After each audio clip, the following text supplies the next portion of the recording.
नमस्कार मित्रों, कथा निधि चैनल पर आज हम सुनने वाले हैं सुभद्रा कुमारी चौहान लिखित कहानी आहुति। जनाने अस्पताल के पर्दा वार्ड में दो स्त्रियों को एक ही दिन बच्चे हुए। कमरा नंबर 5 में बाबू राधेश्याम जी की स्त्री मनोरमा को पुत्र हुआ था। उन्हें प्रसूति ज्वर हो गया था। उनकी अवस्था चिंताजनक ही थी। वे मृत्यु की घड़ियां गिन रही थी। कमरा नंबर 7 में कुंतला की माँ को 7वें बार लड़की हुई थी। माँ बेटी दोनों ही प्रसन्न और स्वस्थ थी। घर में कोई बड़ा आदमी न होने के कारण माँ की देखभाल कुंतला ही करती थी। उसके पिता एक दफ्तर में नौकरी करते थे। उन्हें पत्नी की देखभाल करने की फुर्सत ही कहाँ थी। पंडित राधेश्याम जी अपनी माँ और कई नौकरों के रहते हुए भी पत्नी को छोड़कर कहीं नहीं जाते थे। 10 दिन बाद कुंतला की माँ पूर्ण स्वस्थ होकर अपने घर बेटी को लेकर चली गई और उसी दिन राधेश्याम जी की पत्नी का देहांत हो गया। अपने नवजात शिशु को लेकर वे भी घर आए, किंतु पत्नी विहीन घर उन्हें जंगल से भी सूना मालूम हो रहा था। पत्नी की देहांत के बाद राधेश्याम जी ने निश्चय कर लिया था कि वे दूसरा विवाह नहीं करेंगे। मनोरमा पर उनका अत्यंत प्रेम था। वो अपनी स्मृति स्वरूप जो छोटा सा चिन्ह छोड़ गई थी, वही राधेश्याम जी का जीवनाधार था। वे कहते थे कि इसी को देखकर और मनोरमा की मूर्ति की पूजा कर वे अपने जीवन के शेष दिन बिता देंगे। जिस हृदय मंदिर में वे एक बार मनोरमा की मूर्ति की स्थापना कर चुके थे, वहां पर किसी दूसरी प्रतिमा को स्थापित नहीं कर सकते थे। घर से उन्हें विरक्ति सी हो गई थी। भीतर वे बहुत कम आते, अधिकतर बाहर बैठक में ही रहा करते। भीतर आते ही वहां की एक एक वस्तु उन्हें मनोरमा की स्मृति दिलाती और उनका हृदय विचलित हो जाता। जिस कमरे में मनोरमा रहा करती थी, उस कमरे में ताला लगा दिया था। उस कमरे में वो उस दिन के बाद कभी नहीं गए थे, जिस दिन से मनोरमा वहां से निकली थी। जीवन से उन्हें वैराग्य सा हो गया था। आने जाने वालों को वो जीवन की निस्सारता और शरीर की नश्वरता पर लेक्चर दिया करते। कचहरी जाते, वहां भी जी न लगता। जिन लोगों से 50 रुपया फीस लेनी होती, उनका काम 25 रुपए में ही कर देते। गरीबों के मुकदमों में वो बिना फीस के ही खड़े हो जाते। सोचते, रुपए के पीछे हाय हाय करके करना ही क्या है। किसी तरह जीवन को ढकेल ले जाना है। तात्पर्य यह है कि जीवन में उन्हें कोई रुचि ही न रह गई थी। दूसरे विवाह की बात आते ही उनकी गंभीर मुद्रा देखकर किसी को आगे कुछ कहना का साहस ही नहीं होता। सभी यह समझ चुके थे कि राधेश्याम जी अब दूसरा विवाह नहीं करेंगे। उनकी माता ने भी उन्हें अनेक बार दूसरे विवाह के लिए कहा, पर वे टस से मस नहीं हुए।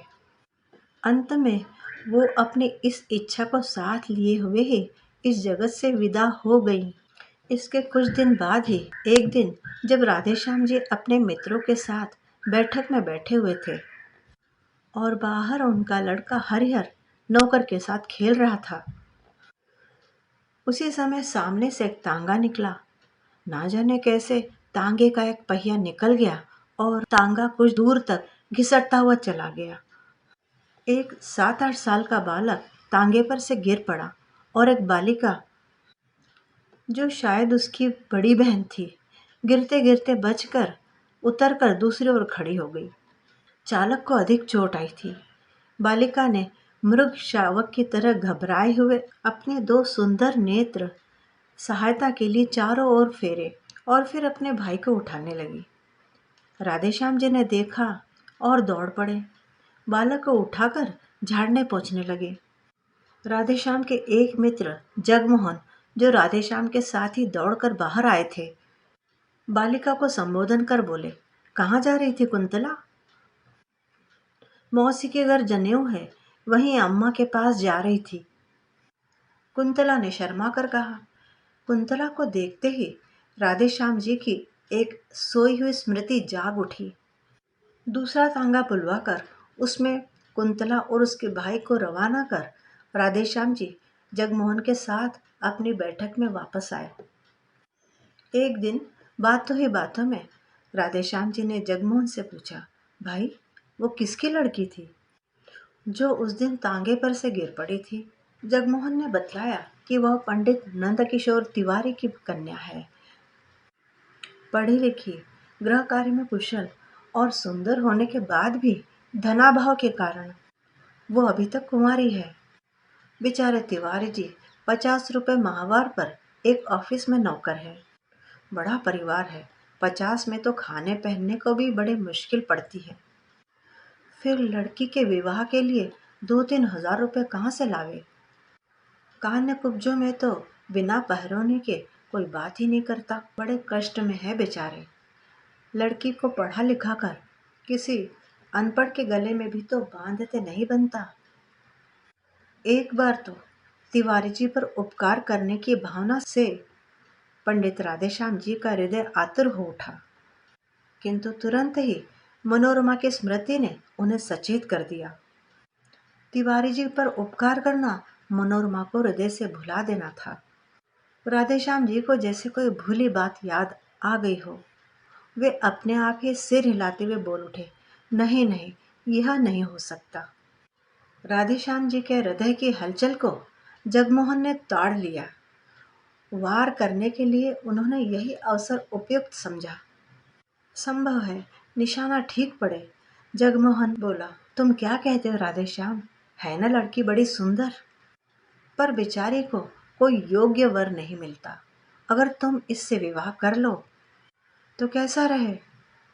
राधेश्याम जी उदासीनता से बोले, भाई लड़की सुंदर तो जरूर है, पर मैंने तो विवाह न करने की प्रतिज्ञा कर ली है।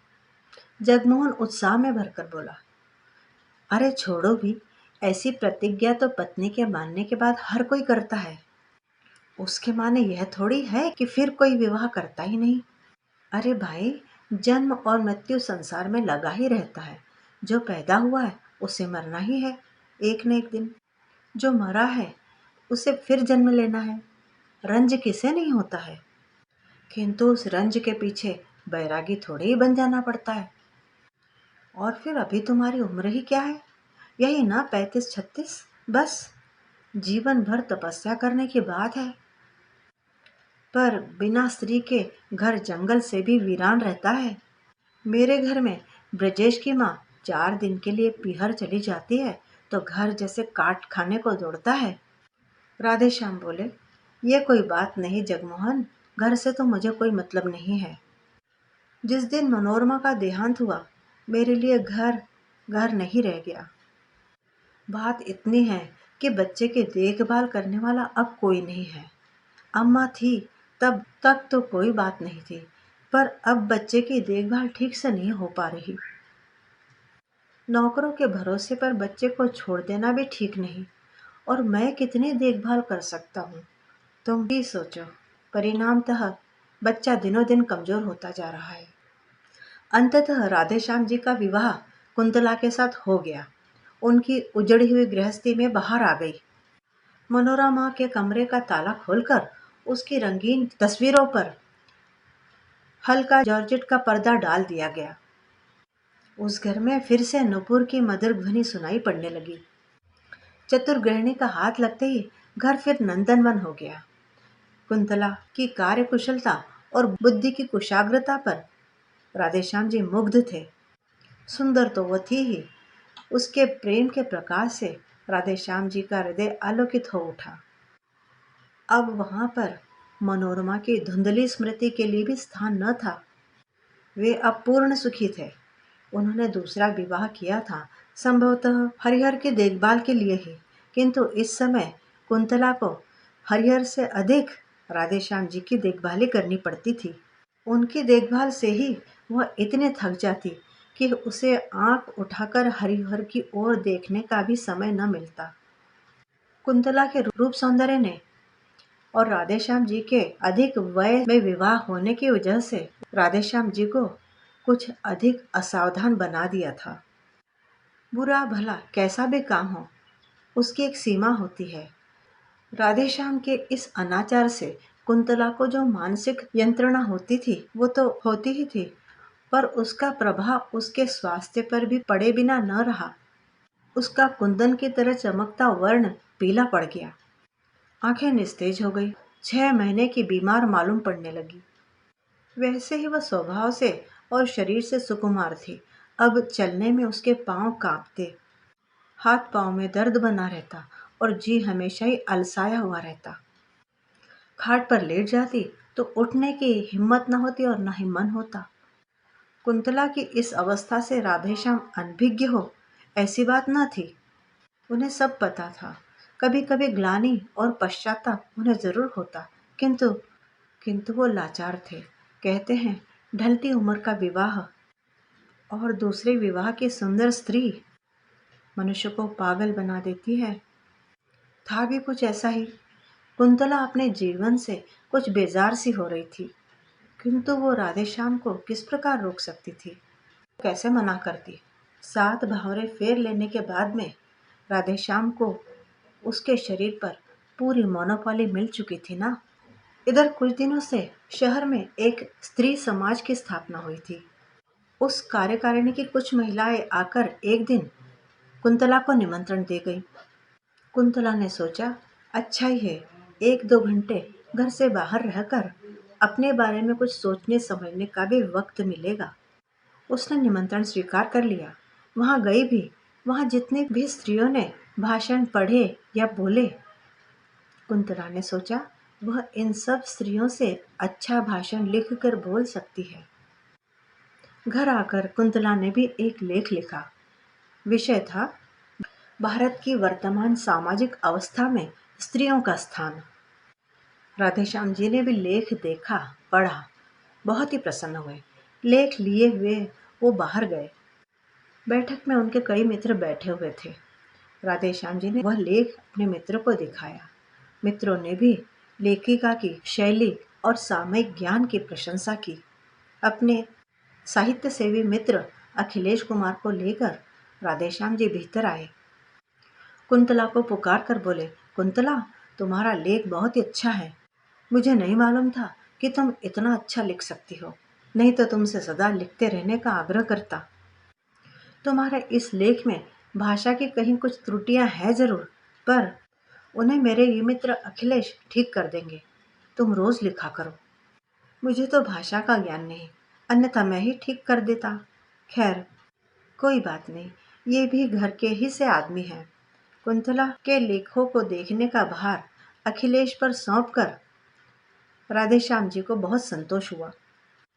कुंतला को अब एक ऐसा साथी मिला था जिसकी आवश्यकता वह बहुत समय से कर रही, जो उसे घरेलू जीवन के अतिरिक्त और भी बहुत सी बातें बता सकता था, जो उसे अच्छे से अच्छे लेखकों और कवियों के साहित्य का रसास्वादन कराकर साहित्य के जीवन की सैर करा सकता था। कुंतला अखिलेश का साथ पाकर बहुत संतुष्ट थी। अपना जीवन अब उसे उतना नीरस और कष्टमय नहीं मालूम होता था। कुंतला और अखिलेश दिन में एक बार जरूर मिला करते। कुंतला के साहित्य में रुचि देखकर और उसकी विलक्षण कुशाग्र बुद्धि देखकर, साथ ही लेखन शैली की असाधारण प्रतिभा पर अखिलेश मुग्ध थे। वे उसे एक सुयोग्य रमणी बनाने में तथा उसकी प्रतिभा को पूर्ण रूप से विकसित करने के लिए सदैव प्रयत्नशील रहते थे। वो लाइब्रेरी में जाते, अच्छी से अच्छी पुस्तकें लाते और कुंतला को घंटों पढ़कर सुनाया करते।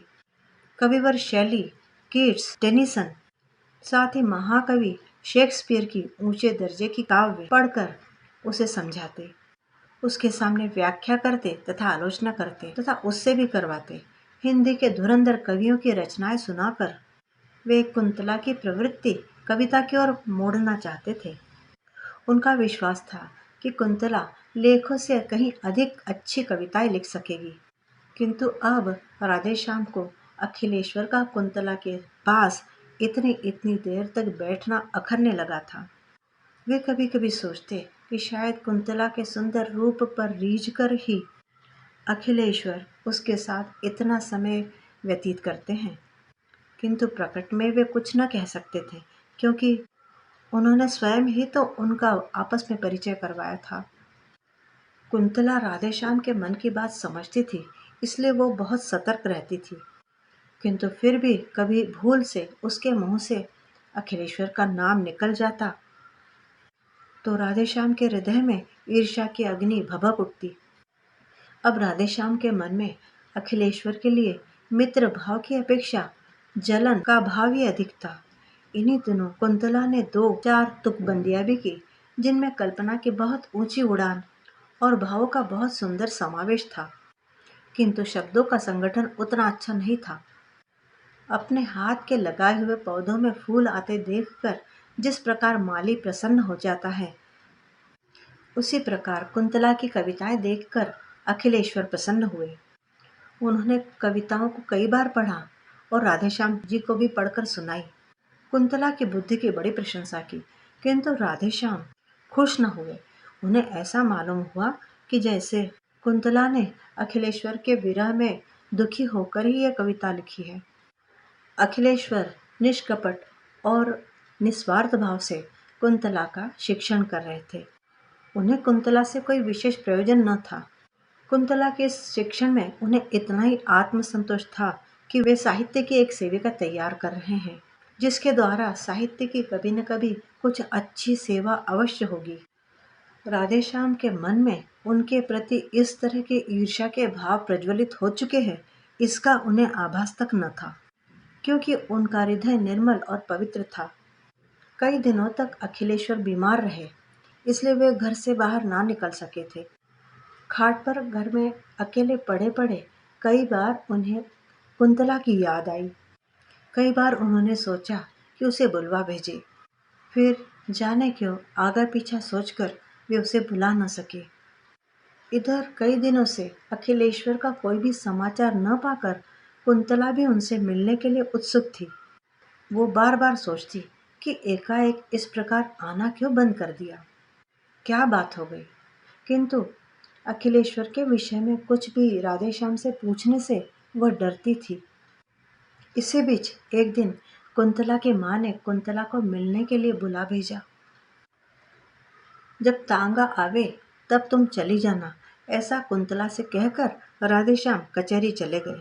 कुंतला माँ से मिलकर जब वहां से 3 बजे घर लौट रही थी, तो रास्ते में हाथ में दवा की शीशी लिए हुए अखिलेश्वर का नौकर उसे दिखाई पड़ा। नौकर से मालूम करके कि अखिलेश कई दिनों से बीमार है, कई दिनों से उन्हें तेज बुखार रहा है और अब भी कई दिनों तक घर से बाहर ना निकल सकेंगे, यह जानकर कुंतला अपने आप को रोक न सकी। क्षण भर के लिए अखिलेश्वर से मिलने के लिए उसका हृदय व्याकुल हो उठा। अखिलेश्वर के मकान के सामने तांगा रुकवाकर वह मकान के अंदर चली गई। साथ में उसकी छोटी बहन भी थी। अचानक अपने सामने कुंतला को देखकर अखिलेश्वर को विस्मय और आनंद दोनों ही हुए।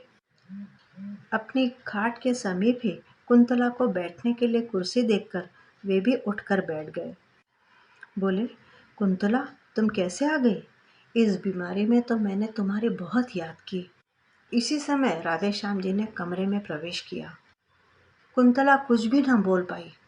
राधेश्याम जी को देखते ही अखिलेश्वर ने कहा, आओ भाई राधेश्याम, आज कुंतला आई तो तुम भी आए, वरना आज 8 दिन से बीमार पड़ा हूँ। रोज तुम्हारी याद करता था, पर तुम लोग ना आए। फिर घड़ी की ओर देखकर बोले, आज 3 ही बजे कचहरी से कैसे लौट आए? कोई काम नहीं था इसलिए चला आया, राधेश्याम ने रुखाई से उत्तर दिया। फिर पत्नी की ओर मुड़कर बोले, चलो चलती हो, मैं तो निकलता हूँ। अखिलेश्वर ने बहुत रोकना चाहा, पर वे न रुके, चले ही गए। उनके पीछे पीछे कुंतला भी चली गई। जाते जाते उसने अखिलेश्वर पर एक ऐसी मार्मिक दृष्टि डाली जिसमें न जाने कितनी करुणा, कितनी विवशता, कितनी कातरता और कितनी दीनता थी। कुंतला चली गई, किंतु उसकी इस करुण दृष्टि से अखिलेश्वर की आंखें खुल गई। राधेश्याम के आंतरिक भाव को वे अब समझ सके। घर पहुंचकर कुंतला कुछ न बोली, वह चौके में चली गई। कुछ ही क्षण बाद उसने लौटकर देखा कि उसके लेख, कविताएं, कॉपियाँ, पेंसिलें और अखिलेश्वर द्वारा उपहार में दी हुई फाउंटेन पेन सब समेटकर किसी ने आग लगा दी है। उसी अग्नि में अखिलेश्वर का वह प्यारा चित्र जो कुछ ही क्षण पहले ड्राइंग रूम की शोभा बढ़ा रहा था, धू धू करके जल रहा है और ऊपर उठती हुई लपटें मानो ये कह रही हैं कि कुंतला, यह तुम्हारे साहित्यिक जीवन की चिता है। तो ये थी सुभद्रा कुमारी चौहान द्वारा लिखित कहानी आहुति। उस समय की सामाजिक दशा और उसमें स्त्रियों की स्थिति को वर्णित करती हुई ये कहानी है। आशा करती हूँ आपको पसंद आई होगी। कमेंट करके और लाइक करके ज़रूर बताइएगा। और हाँ, अगर चैनल पे नए हैं तो चैनल को सब्सक्राइब ज़रूर कर लीजिएगा। मिलती हूँ दोबारा बढ़िया सी कहानी के साथ। तब तक के लिए विदा।